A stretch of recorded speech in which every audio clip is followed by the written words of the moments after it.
I stood outside, the cold evening wind whipping at my face as the door slammed shut behind me.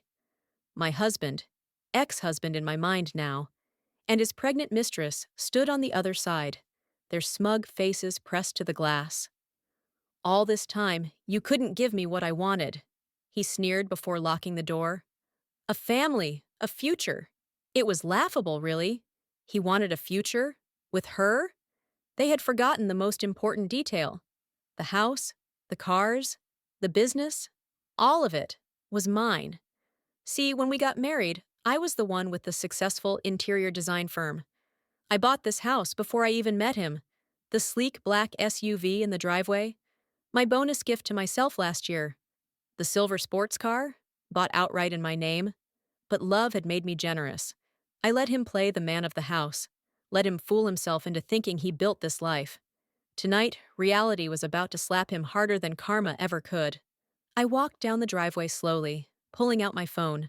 No tears, no pleading, just quiet, simmering rage wrapped in a designer coat. First, I called my lawyer. Mr. Thomas answered on the first ring. "Activate the prenup," I said coldly, "and freeze the joint accounts." A beat of silence. "Are you sure?" "They pushed me out of my house. I'm very sure." Next, I called the locksmith. I owned the deed. I had every legal right to change the locks, and I was going to, very publicly. But I wasn't done yet. I drove to my friend Leah's place. She was more than a friend. She was the real estate agent who sold me the house. Together, we drafted the eviction notice. Turns out, kicking someone out of your property is pretty straightforward when you have all the paperwork in order. By morning, the house was surrounded by movers. My movers. The police were there too, to supervise the legal eviction.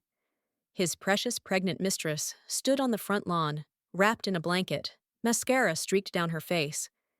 He argued with the officers, face flushed with confusion and desperation. I stood across the street, watching it all unfold. "You can't do this!" he shouted. I held up the deed, crisp and legal. "I already did." The officer turned to him. "Sir, the property belongs to Mrs. Lane, you and your guest need to vacate immediately." His jaw dropped. The mistress sobbed. As they loaded their suitcases into a cab, I walked past them, heels clicking on the pavement like a war drum. "Enjoy the future you wanted," I whispered as I passed. They had forgotten who really held the power. And trust me, being underestimated is the most dangerous weapon a woman can have.